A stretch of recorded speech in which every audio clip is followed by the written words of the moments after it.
how do I check U-joints in my vehicle? Well, there's a couple methods. There's two things that happens with these U-joints. They get loose or they get tight. What I mean by tight is they'll rust and they'll get to the point where they seize up and they'll start making noise. And then eventually they might stay that way or they might loosen up. The biggest thing is to look for any orange rust. Sometimes when the bearings go, there's like an orange dusting or rust on these. The next thing to do is feel it. Go back and forth. Sometimes what you have to do is grab both joints separately with both one hand on this one, one hand on this one, and go against each other and check for any play. If that's fine, then you take a pry bar carefully, don't wreck your joints or anything, and repeat the procedure, get a good solid point, you know, like right about here and there on the yokes, and see if you get anything.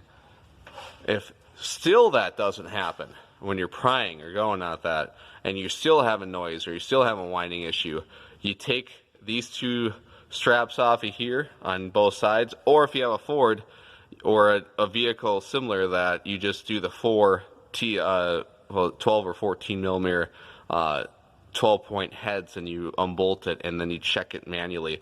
The nice thing about that is the U-joints caps don't come off. The U-joint caps will come off.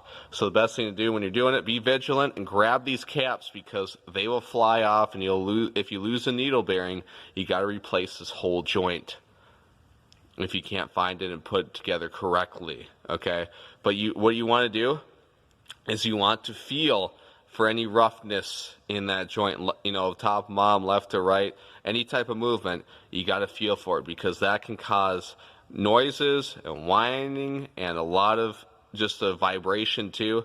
It's always a good thing, because U-joints will cause vibrations. Another thing is if you're accelerating, you can diagnose in your car sometimes too.